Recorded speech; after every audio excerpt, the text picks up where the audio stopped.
ये नेता अभी कितना पैंतरा बांधेंगे? उपेंद्र कुशवाहा, चिराग पासवान, पशुपति कुमार पारस, इसका कोई मतलब बीजेपी के सामने नहीं। बीजेपी इन सभी नेताओं की राजनीतिक हैसियत जानती है, चाहे वो उपेंद्र कुशवाहा का आप नाम लीजिए, उनका राजनीतिक कद क्या है, राजनीतिक हैसियत क्या है। आप चिराग पासवान का ही जिक्र कर लीजिए कि बिहार की राजनीति में वो कितने बड़े तीसमार खान हैं, या पशुपति कुमार पारस का ही बात करें तो उपेंद्र कुशवाहा की क्या क्रेडिबिलिटी है बिहार में? 7 बार दल बदल चुके हैं, 7 टाइम्स, 7 बार उपेंद्र कुशवाहा दल बदले हैं, 2 बार पार्टी बना के खत्म किए, फिर पार्टी बनाए। आप जीतन राम मांझी की बात कर रहे हैं, जीतन राम मांझी किस पार्टी में नहीं रहे ये बताइए। और चिराग पासवान की बात कर रहे हैं, चिराग पासवान के सभा में भीड़ जुटता है, इस बात से इनकार नहीं किया जा सकता है। लेकिन 2019 लोकसभा चुनाव के बाद आप हमको एक चुनाव बता दीजिए जिसमें चिराग पासवान की पार्टी कहीं जीती हो। देखिए, ये छोटे दल के नेता हैं, छोटी पार्टियां हैं, इनको गरज आज भाजपा का है, भाजपा का इनको गरज नहीं है। बीजेपी अगर अकेले भी बिहार में चुनाव लड़े, अकेले भी लड़े, तो 2-4-5 सीट का नुकसान होगा।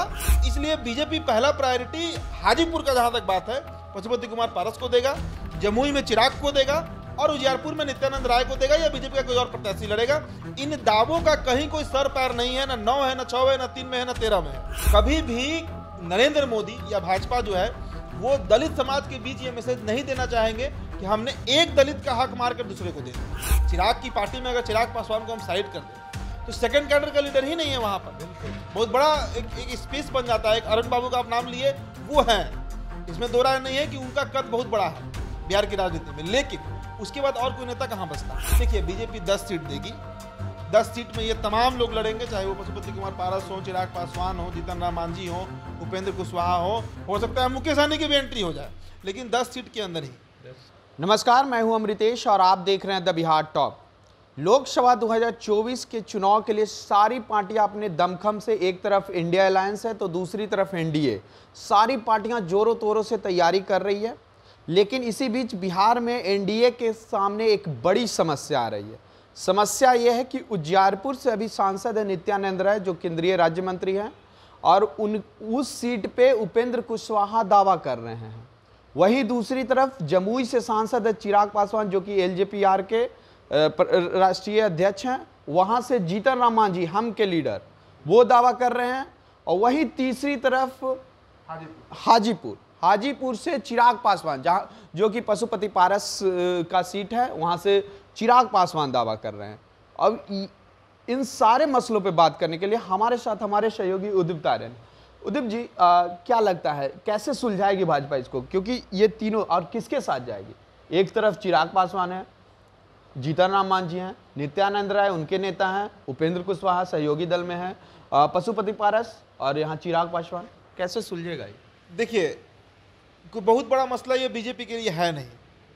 बीजेपी इन सभी नेताओं की राजनीतिक हैसियत जानती है, चाहे वो उपेंद्र कुशवाहा का आप नाम लीजिए, उनका राजनीतिक कद क्या है, राजनीतिक हैसियत क्या है। आप चिराग पासवान का ही जिक्र कर लीजिए कि बिहार की राजनीति में वो कितने बड़े तीसमार खान हैं, या पशुपति कुमार पारस का ही बात कर लीजिए। इन नेताओं का कद भाजपा के सामने, और खासकर लोकसभा चुनाव के दृष्टिकोण से, हम विधानसभा की बात नहीं कर रहे हैं, हम लोकसभा की बात कर रहे हैं।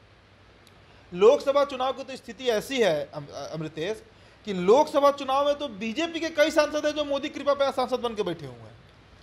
उनका अपना ना कोई क्रेडिबिलिटी है, ना उनका कोई बड़ा जनाधार है, और ना ही तो वो उतना ही बड़ा चेहरा है कि उनके नाम पर कुछ वोट गिर जाए। लेकिन सांसद कई लोग, मनोज तिवारी उदाहरण है, रवि किशन उदाहरण है, कई उदाहरण है, ऐसे एक दो नहीं कई उदाहरण है बिहार में ही। मतलब अगर 2-4 सांसदों को हम छोड़ दें बिहार में, एक आर.के. सिंह को हम हटा दें, तो लगभग सब सांसद लोग तो मोदी कृपा पर ही जीते हैं। अश्विनी चौबे कैसे जीत गए भाई? तो कई ऐसे सांसद हैं। तो जब बीजेपी के अंदर यह स्थिति है, तो इन जिन नेताओं के आप नाम रख रहे हैं, चाहे उपेंद्र कुशवाहा कहिए, उपेंद्र कुशवाहा की क्या क्रेडिबिलिटी है बिहार में? 7 बार दल बदल चुके हैं, 7 टाइम्स, 7 बार उपेंद्र कुशवाहा दल बदले हैं, 2 बार पार्टी बना के खत्म किए, फिर पार्टी बनाए, और पानी पी पी के ये 2019 से गाली दे रहे थे नरेंद्र मोदी को। आज जब नीतीश कुमार से इनको धकिया कर पार्टी से बाहर निकाला गया, ये हकीकत है, ये बिहार की राजनीति की सच्चाई है, तब अब फिर से इनको नरेंद्र मोदी याद आ रहे हैं, क्योंकि इनको लोकसभा जीतना है। नहीं तो इनकी, अगर इस बार लोकसभा नहीं जीते उपेंद्र कुशवाहा, तो इनका राजनीतिक करियर लगभग अब उस पर पूर्ण विराम लग जाएगा। तो उनके पास कोई ऑप्शन नहीं है। उजियारपुर पर देखिए वो दावा नहीं कर रहे हैं। उजियारपुर का जहाँ तक आप जिक्र कर रहे हैं तो उजियारपुर के मैदान में उपेंद्र कुशवाहा एक्टिव जरूर है। कोयरी वोट वहाँ सबसे ज़्यादा है, कुशवाहा वोट जिसे कहते हैं वो है वहाँ पर।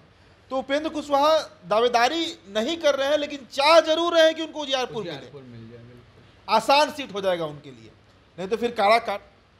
आप जीतन राम मांझी की बात कर रहे हैं, जीतन राम मांझी किस पार्टी में नहीं रहे ये बताइए।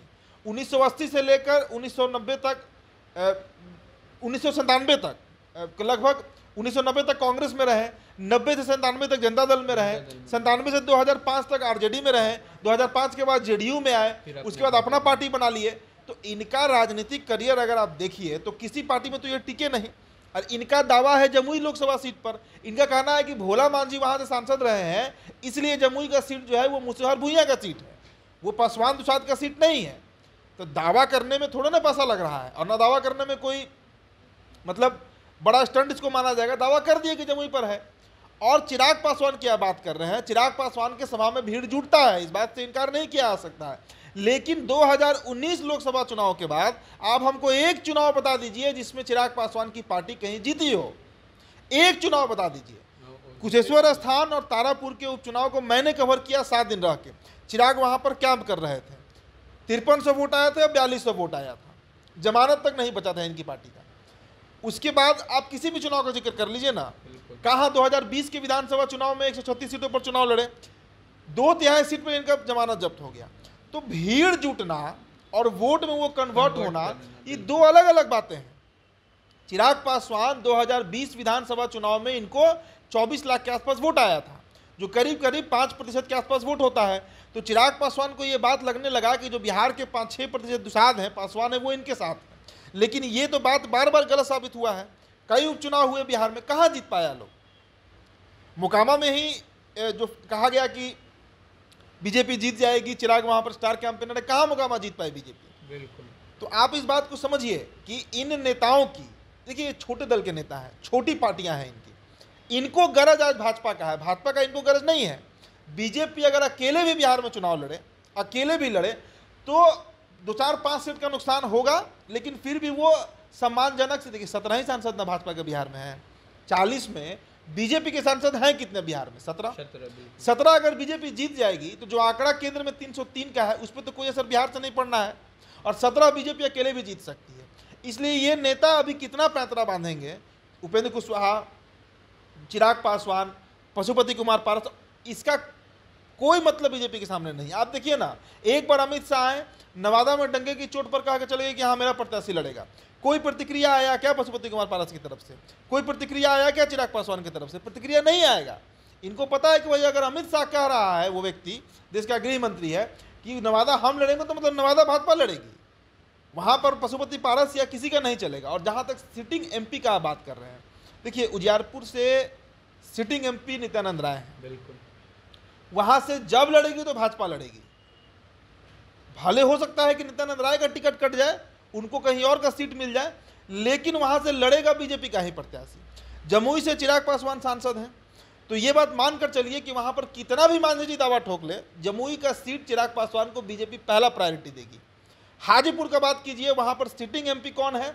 पशुपति कुमार पारस। तो चिराग कितना भी बोल दे कि हाजीपुर हम लड़ेंगे, हमारी बात हो चुकी है, ये हो चुका है, वो हो चुका है, हाजीपुर को पहला प्रायोरिटी पशुपति कुमार पारस को ही दिया जाएगा।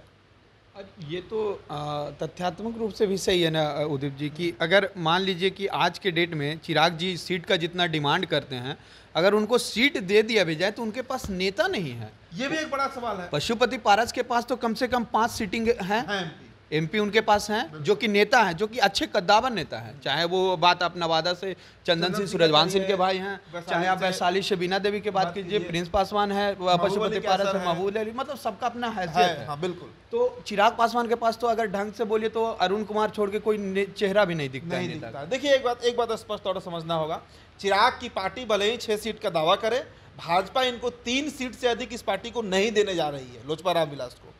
जो मेरा अपना अनुमान है कि 3 सीट से अधिक चिराग पासवान को नहीं मिलेगा। कभी भी नरेंद्र मोदी या भाजपा जो है वो दलित समाज के बीच ये मैसेज नहीं देना चाहेंगे कि हमने एक दलित का हक मार कर दूसरे को दे दिया। इनकी पारिवारिक लड़ाई इनका मसला है, बीजेपी का मसला नहीं है। बिल्कुल। और रामविलास पासवान जाने से पहले, स्वर्गीय होने से पहले हाजीपुर अपने भाई को देकर गए हैं। हाजीपुर भाई को दिए, बेटा को जमुई दिए, खुद राज्यसभा गए, तो डिवीजन तो उन्होंने कर दिया था। तो इसलिए बीजेपी पहला प्रायोरिटी हाजीपुर का जहाँ तक बात है पशुपति कुमार पारस को देगा, जमुई में चिराग को देगा और उजियारपुर में नित्यानंद राय को देगा, या बीजेपी का कोई और प्रत्याशी लड़ेगा। इन दावों का कहीं कोई सर पैर नहीं है, ना 9 है, ना 6 है, ना 3 में है, ना 13 में है।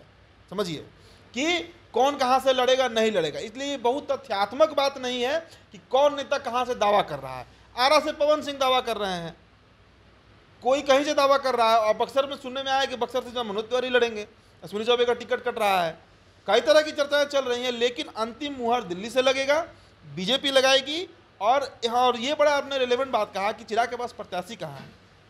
सही बात है, चिराग की पार्टी में अगर चिराग पासवान को हम साइड कर दें तो सेकंड कैडर का लीडर ही नहीं है वहाँ पर। बिल्कुल। बहुत बड़ा एक स्पेस बन जाता है। एक अरुण बाबू का आप नाम लिए, वो हैं, इसमें दो राय नहीं है कि उनका कद बहुत बड़ा है बिहार की राजनीति में, लेकिन उसके बाद और कोई नेता कहाँ बचता है।